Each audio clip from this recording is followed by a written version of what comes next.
ఎన్నో ఏళ్లుగా నివాసముంటున్న తమ గుడిసెలను ఉన్న ఫలంగా ఖాళీ చేయాలంటే ఎలా అని ప్రశ్నిస్తున్నారు ఆదివాసీలు. ఆదిలాబాద్ జిల్లా కేంద్రానికి ఆనుకుని ఉన్న కొమరం భీం కాలనీలోని గుడిసెలను ఖాళీ చేయాలనే ఆదేశాల మేరకు వచ్చిన పోలీసులతో కాలనీవాసులు వాగ్వాదానికి దిగారు. కాలనీవాసులకు మద్దతుగా ఆదివాసీ సంఘాల నాయకులు, బీజేపీ, కాంగ్రెస్ నాయకులు అక్కడికి చేరుకున్నారు. ఎన్ని రకాలుగా నచ్చజెప్పినా వారు ససేమేరా అనటంతో పోలీసులు వెనుదిరిగారు. కాగా ఎలాంటి పరిస్థితులు ఎదుర్కోవాల్సి వచ్చినా గుడిసెలను ఖాళీ చేసే ప్రసక్తే లేదని అంటున్నారు కాలనీవాసులు. ఇక ఇదే అంశానికి సంబంధించి మరింత సమాచారాన్ని ఆదిలాబాద్ నుండి మా ప్రతినిధి జోషి అందిస్తారు. ఆదిలాబాద్ జిల్లా కేంద్రానికి ఆనుకొని ఉన్నటువంటి 72 సర్వే నంబర్లో గత దశాబ్దన్నర కాలంగా ఉంటున్నటువంటి గుడిసెలు వేసుకొని ఉంటున్నటువంటి ఆదివాసీలను ఖాళీ చేయాలంటూ జిల్లా అడ్మినిస్ట్రేషన్ అధికారుల నుండి వచ్చి ఆదేశాల ప్రకారంగా పోలీసులు ఈ రోజు వచ్చి వారిని ఖాళీ చేయాలనేటటువంటి ఆదేశాలు ఇవ్వడం జరిగింది. దానికి సంబంధించి ఇక్కడ ఉన్నటువంటి ఆదివాసీలు అలాగే బీజేపీకి చెందినటువంటి గిరిజన మోర్చా రాష్ట్ర అధికార ప్రతినిధి సోనేరావు కూడా ఉన్నారు. వారిని అడిగి తెలుసుకుందాం. సార్ చెప్పండి, అంటే ఇక్కడ ఆదివాసీలు దాదాపుగా ఎంత మంది ఉంటున్నారు, ఎంత కాలంగా ఉంటున్నారు, వాళ్లకు అంటే ఇప్పుడు వచ్చినటువంటి సమస్య ఏంటి? 2007లో ఇక్కడ కాలనీ ఏర్పాటు చేయడం జరిగింది. మరి 2007లో ఉన్నటువంటి ఆ కాలనీలో దాదాపుగా 5000 కుటుంబాలు ఇక్కడ ఉండేవి. మరి 5000 కుటుంబాలు ఆల్రెడీ గుడిసెలు వేసుకున్నారు, కట్టుకున్నారు.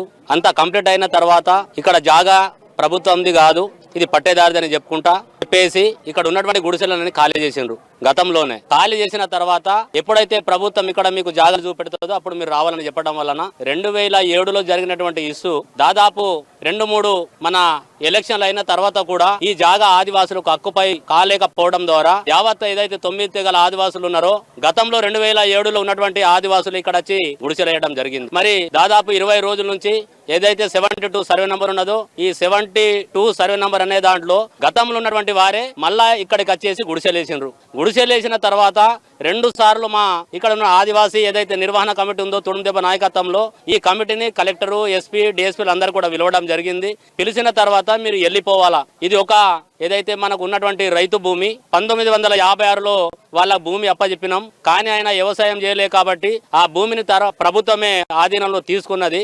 కానీ ఆయన సుప్రీంకోర్టు, హైకోర్టులో కేసు పెట్టింది కాబట్టి మీరు ఇక్కడ నుంచి వెళ్ళిపోవాలా, వెళ్ళిపోకపోతే మాత్రము మంచి పద్ధతి కాదు. ఇప్పుడు ఉన్నట్టుండి ఒకసారిగా ఇండ్లు ఖాళీ చేసి వెళ్ళమని అంటే కనుక అది మీకు సాధ్యమవుతుందా? అది మీకు సమ్మతమేనా?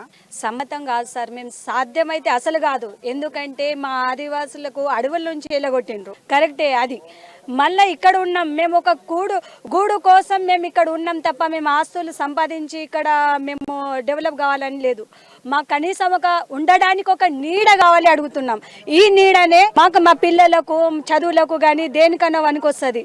అలాగే మేము కిరాయి రూమ్లలో ఉన్నాం. 3,000 రూపాయలు కిరాయితోటి కడితే రోజు కూలి 100-200 వస్తాయి. ఇప్పుడు సామాన్ల ధరలు ఎక్కువైనాయి. అవి తీసుకోవాలన్నా, పిల్లల చదువులకు పెట్టాలన్నా, మేము బ్రతకాలన్నా మాకు కష్టమవుతుంది. కాబట్టి దయచేసి ప్రభుత్వానికి ఒకటే కోరేది, మా ఆదివాసుల పైన దయ చూయించండి. మీ దయ వలన ఇక్కడ మేము ఒక గూడుని నిర్మించుకుంటాం. మేము ఆస్తులు కట్టి మేము పెద్ద పెద్ద బిల్డింగ్లు కట్టలేం, మాకు కనీసం నీడకి ఇవ్వండి అని కోరుతున్నాం. దండం కూడా పెడుతున్నాం.